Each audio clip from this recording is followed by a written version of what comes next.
ہمیشہ چھوٹی چھوٹی خوشیوں کا استقبال کیا کرو، کیونکہ انہی کے پیچھے محبتوں کا سیلاب ہوتا ہے۔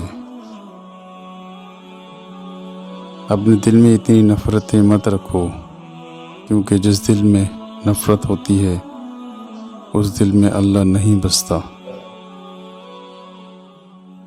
جب تمہیں ذکر اللہ سننا اچھا لگے تو جان لو کہ تمہیں اللہ سے اور اللہ کو تم سے محبت ہو گئی ہے۔ زندگی کے ہر موڑ پر صلح کرنا سیکھو، کیونکہ جھکتا وہی ہے جس میں جان ہوتی ہے، اکڑنا تو مردے کی پہچان ہوتی ہے۔ درود پاک اتنی تیزی سے انسان کے گناہوں کو مٹاتا ہے کہ اتنی تیزی سے پانی بھی آگ کو نہیں بجھاتا۔ جب تو کسی پر احسان کرے تو اس کو چھپا کر رکھ، اور جب تیرے ساتھ کوئی احسان کرے تو اس کو ظاہر کر۔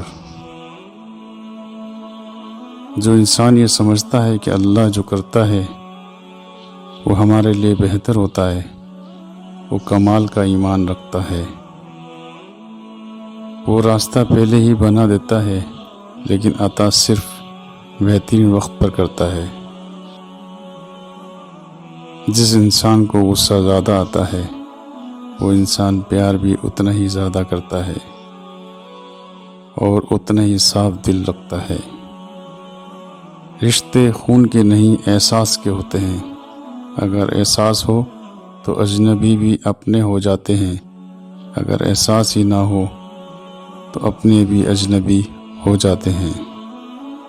جس انسان کی جان نکل جائے تو وہ زندہ نہیں رہتا، اور جس انسان سے احساس نکل جائے پھر وہ انسان ہی نہیں رہتا۔ انسان کے جسم کا سب سے خوبصورت حصہ دل ہے، اگر یہی صاف نہ ہو تو چمکتا چہرہ کسی کام کا نہیں۔ دوست کی غلطی ریت پر رکھو تاکہ پانی اسے مٹا دے، اور دوست کے احساس پتھر پر رکھو تاکہ کوئی اسے مٹا نہ سکے۔